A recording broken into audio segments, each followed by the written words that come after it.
and censorship. Let us see the topic now, the print and censorship. Before 1798, the colonial rule state was under the English East India Company. So, after this, why we are discussing about this? Because the company was not too concerned with the censorship of the press. Strangely, its measures to control print mattered were directly against Englishmen in India who were critical of company's misrules and hated the actions of particularly company officers. The company was worried that such criticisms might be used by its critics in England to attack its trade monopoly in India. So, the print and the censorship.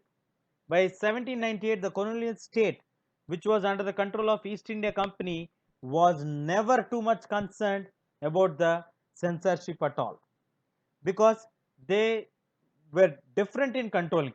They never controlled Indian press or Indian publications. It was controlling only their own countrymen, especially Englishmen, because they were worried that if the Englishmen print something about the company officers or the misrule, the company might be criticized by its critics in England to attack its trade monopoly rights in India, which can curb them, which they can use to stop them. But by 1820s, the Calcutta Supreme Court passed certain regulations to control the freedom of press, encouraging began encouraging the publications of newspapers and celebrate the British rule.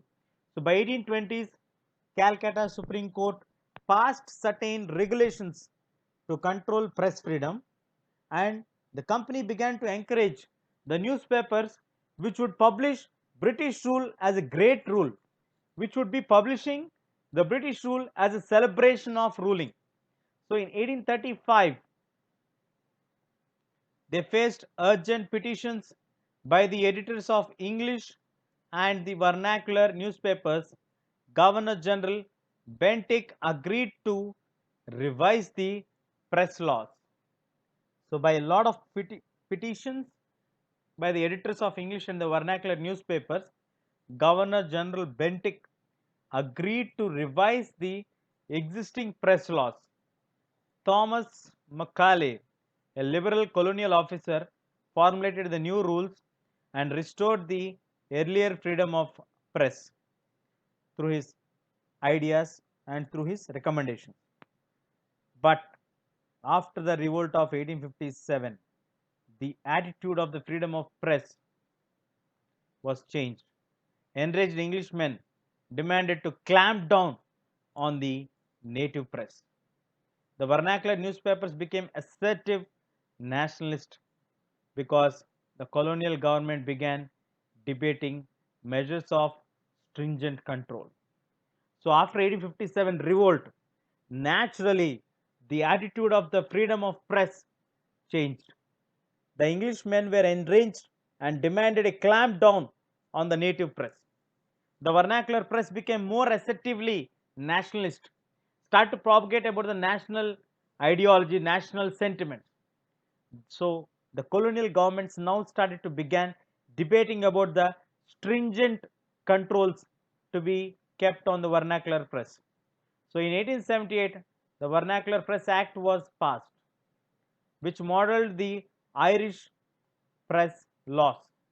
It provided the government extensive rights on the censor reports and the editorials in the vernacular press.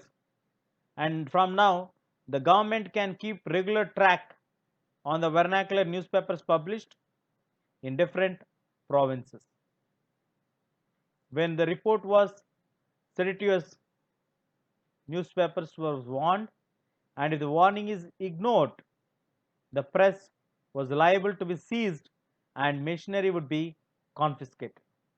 So in the 1878 press laws, where the Britishers were looking at controlling the vernacular press, it is known as the Vernacular Press Act, which was passed modeled on the Irish press laws. It provided the government with extensive rights to censorship, reports, and editorials in the vernacular press. From now, the government can put regular track on the vernacular newspapers which are published in different provinces. With a report being judged as seditious, the newspaper will be warned. If the warning was ignored, the press was liable to be seized and the printing machinery can be confiscated.